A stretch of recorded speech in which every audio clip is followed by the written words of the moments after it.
Anderson. Today I'm going to be giving you tips to become a better administrative professional. Dressing for success as a woman in an administrative professional field will require a suit, a tailored dress, a skirt that is knee-high length, a sleeved blouse, closed-toe shoes or low pumps.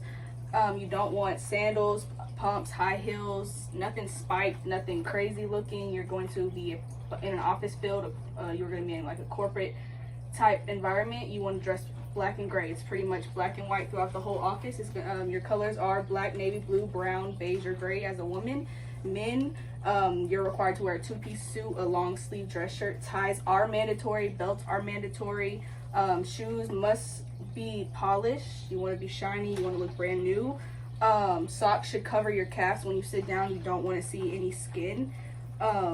Yes. So you can't wear like ankle socks? No, definitely not. When you sit down in those pants, right? For women, it's a little differently. Like these shoes would be acceptable, but when you sit down, like as Mike or Pat, how their socks are covering their ankles, you don't want to see any skin. What if you can't ask you? Well, that's exactly why you don't want to see any skin, for reasons just like that. For guys, their colors are navy, dark gray, black, and your shirt should be a lighter color when you have a suit. These are some more examples of how you should dress in an administrative professional. These are the typical shoes that are required by men and women. Here are some looks by men and a few women outfits as well. These right here are acceptable. This is more as a business casual outfit. Some offices would allow you to wear that at least one time out the week, normally not. These two women's outfits right here are nice. They would be professional, but in certain offices, because her shoes are open and because this is a bright blue color on her fit, it probably would not be accepted. Then again, it just depends on the office you work in as well.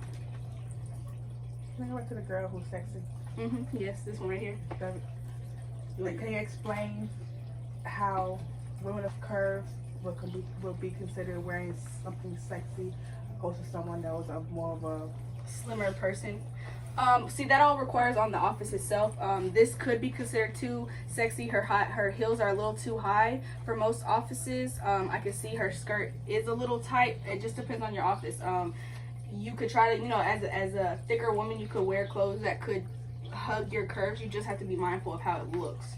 If it's too tight, that's one thing. Hers is tight, but it is kind of baggy at the same time. So you just want to kind of find a balance.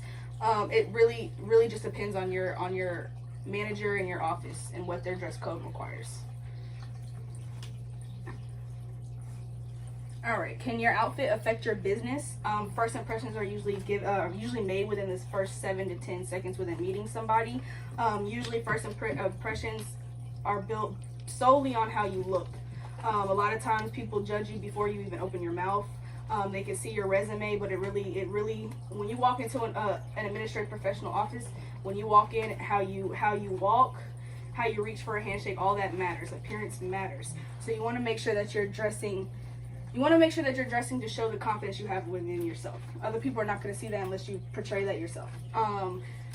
How you dress can dictate if you get a promotion or not. They typically say if you want a promotion in your office, to dress how that person in that position dresses. You want to pretend that but you want to make yourself portray that you are ready for that position. You can handle that position. You are professional enough to be in that position. Obviously, dressing nicely can affect how your confidence is inside and outside of work. Obviously, if you walk around in sweats and a t-shirt all day, you're going to feel pretty bummy, versus dressing nice with a button up and a dress outfit. You're going to feel more confident, you're going to feel better, you're going to feel like everyone's looking at you.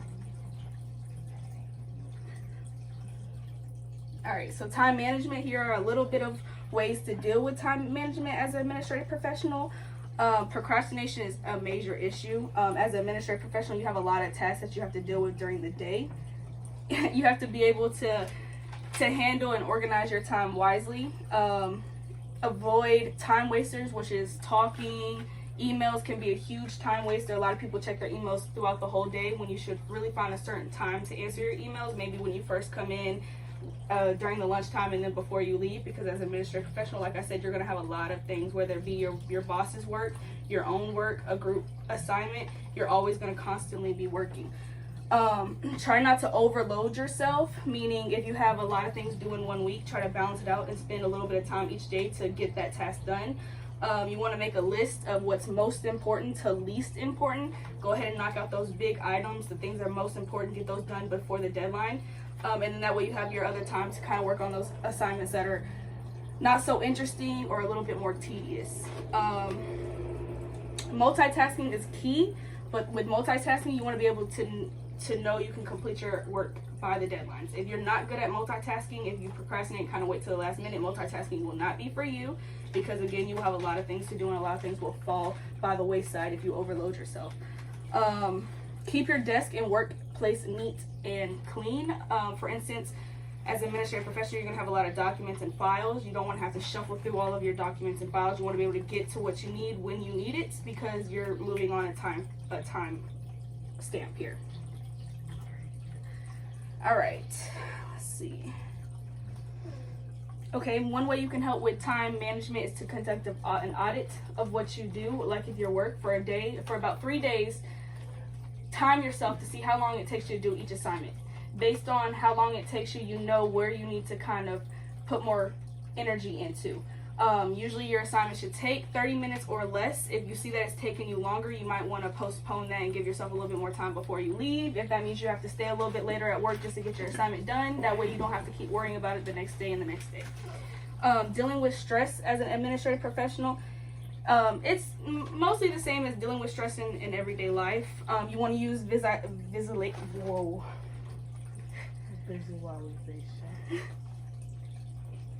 You want to use visuals to help you relieve stress, meaning take a moment, think about something that makes you happy. If you have kids, think about your baby. If you have pets that you love, think about your baby. If you have a hobby, something you want to do after work that excites you, just kind of think of that, and that will relieve some stress. You also just want to relax. Relaxation is key.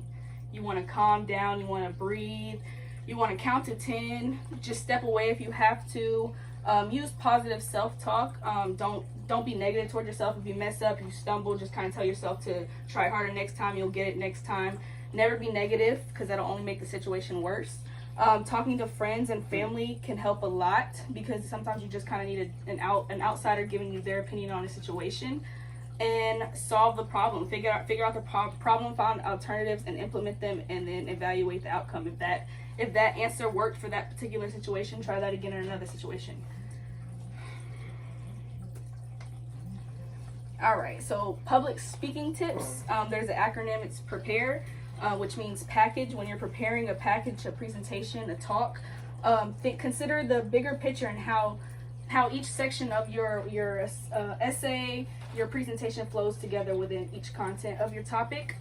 Relax, always relax, even if you have to tell yourself, you have to remind yourself to stop and relax, always do that. Your expectations are, what do you want the audience to take away from your presentation? But prior to you presenting it, make sure that you have accomplished a set goals or topics you would like the audience to take away from your presentation. Panicking is never an answer for administrative professionals, because you do have a lot of work. You kind of have to create an outline, keep yourself on top of whatever essay you're doing, whatever work, whatever email, memo, and whatever presentation you're doing. You just want to kind of keep yourself on topic. Is everything okay? Okay. The audience, when preparing your information, take in consideration the audience skills and interests. This will help build a confidence with you while you're presenting, and also build a relationship with your audience members.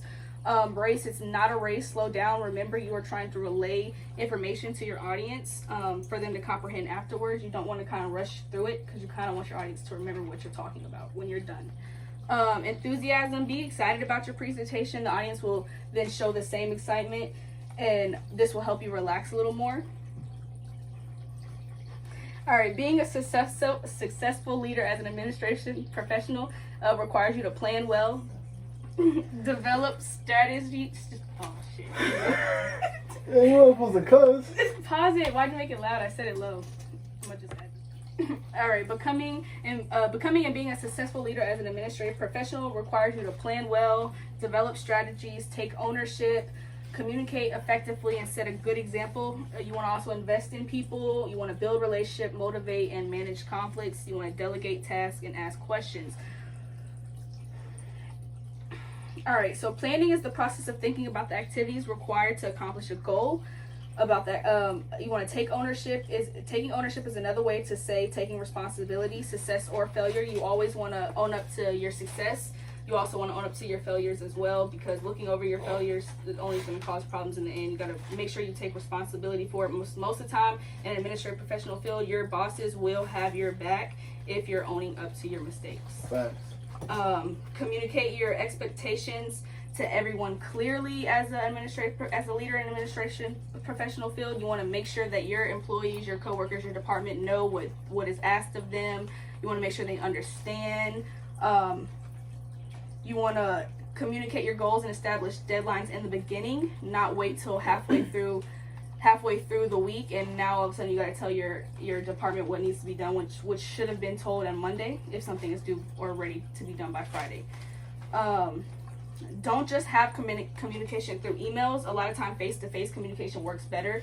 Being hands-on in your department, walking up to everyone's desk, communicating with everybody, letting them know that you're there for questions, that you can be there to help them out matters a lot.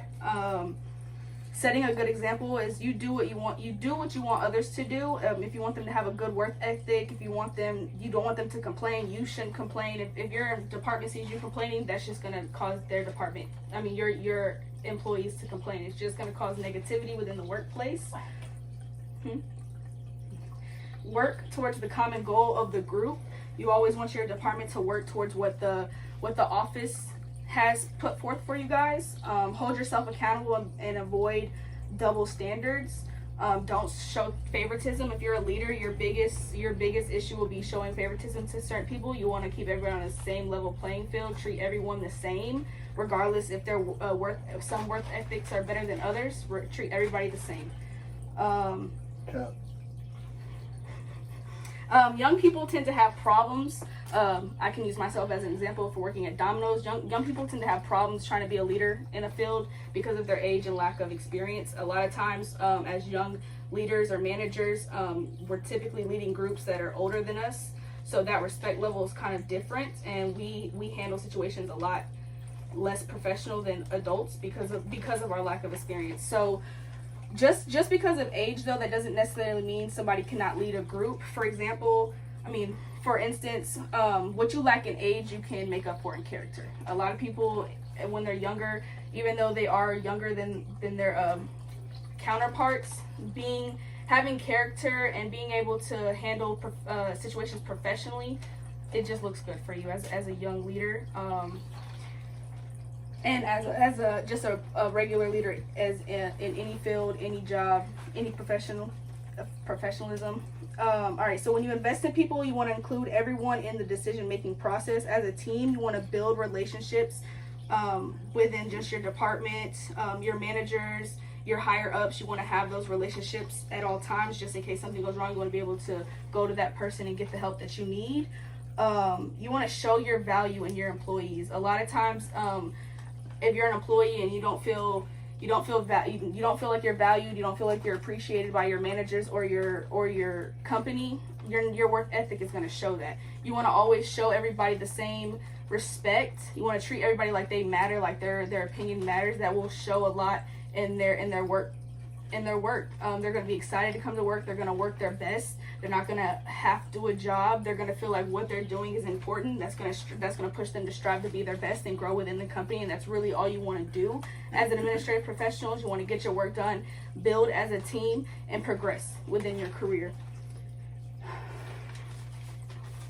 When you motivate your team, you want to find out what motivates your team, then use that to encourage them and each person to have a positive attitude and do their work well and to push them to grow into the company. When you manage conflict, you don't want to just fix an issue and think that's going to solve it. You're going to want to be able to create instances to where you're